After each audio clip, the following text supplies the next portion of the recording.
मोदी जी को हैट्रिक लगाने के लिए क्या है कि नहीं बोलो, क्या है कि नहीं, क्या है तो हम सब मिलकर 7 तारीख को 7 मई को भारतीय जनता पार्टी का अपने पक्ष का एक वोट 100% कमल की परिवर्तन, शांति व्यवस्था एकदम चुस्त दुरुस्त, हजारों करोड़ के काम होने के बाद जो सोचा नहीं था इतना भी संभव है, वो सब कुछ हमारी सरकार ने हम सब लोगों ने मिलकर पूरा किया। आने वाले समय में भी हमारे प्रधानमंत्री जी ने कहा है कि जितना विकास हुआ है जो कल्पना से परे था, उन्होंने कहा ये तो केवल है, जब केवल है तो हम परीक्षा की पीछे अगले आने वाले 5 साल इतने बड़े बड़े योजनाएं विकास योजना आने वाली है और हमारी प्राथमिकता होगी समाज की बेरोजगार नौजवानों को रोजगार, एक आपका बहुत ज्यादा चौमुखी विकास हो, पूरी रूपरेखा चुनाव के बाद पर तय करेंगे, प्रधानमंत्री जी से मुख्यमंत्री से करेंगे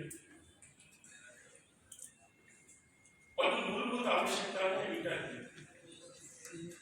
मैं समझता हूं कि अगले 5 साल में किसी को शिकायत करने का मौका नहीं मिलेगा। ये आप शहर को किस तरीके का क्या माहौल रहा है?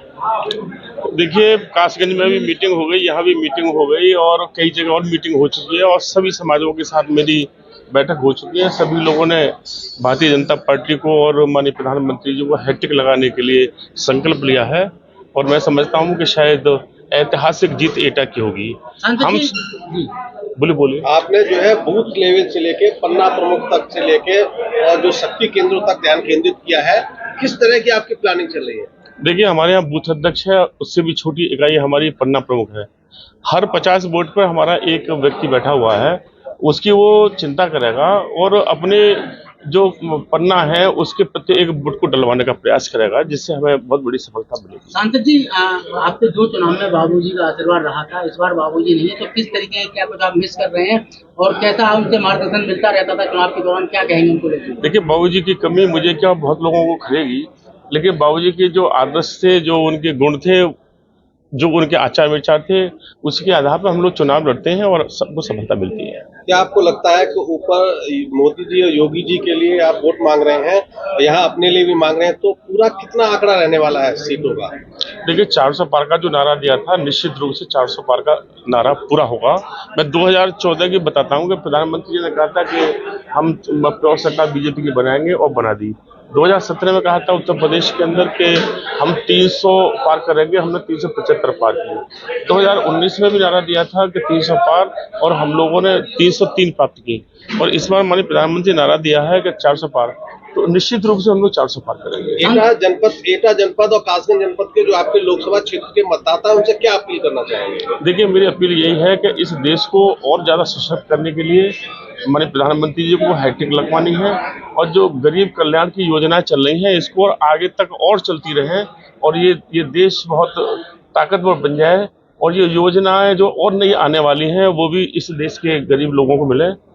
मुझे ये कहना है, उसके आधार पर हम विकास के आधार पर चुनाव लड़ रहे हैं। सांसद जी, पिछले ये तो आप जीत लिए, उसको लेकर आप क्या उसका रिकॉर्ड तोड़ेंगे या कैसी आप अपनी जीत देखते हैं? देखिए, अपना रिकॉर्ड भाजपा हमेशा अपना खुद ही तोड़ती है, बाकी सामने कोई नहीं होता है। मतदान प्रतिशत बढ़ाने के लिए आप क्या करेंगे? क्योंकि गर्मी बहुत है और उम्मीद है कि कुछ मतदाता इसमें हो सकता है फसल भी काटी जा रही है, इस समय किसान उसमें ही व्यस्त है। देखिए, तीसरे चरण आने तक किसान पूर्ण रूप से फ्री हो चुका होगा। अभी 1 हफ्ते के अंदर सब खेती बंद हो जाएगी और वोट और परसेंटेज बढ़ेगा और जो परसेंटेज बढ़ेगी इस चुनाव में ज्यादा बढ़ेगी, इसलिए कि हमने पन्ना प्रमुख का हमारा बहुत सक्रिय कार्यकर्ता रहा है और वो काम कर रहा है।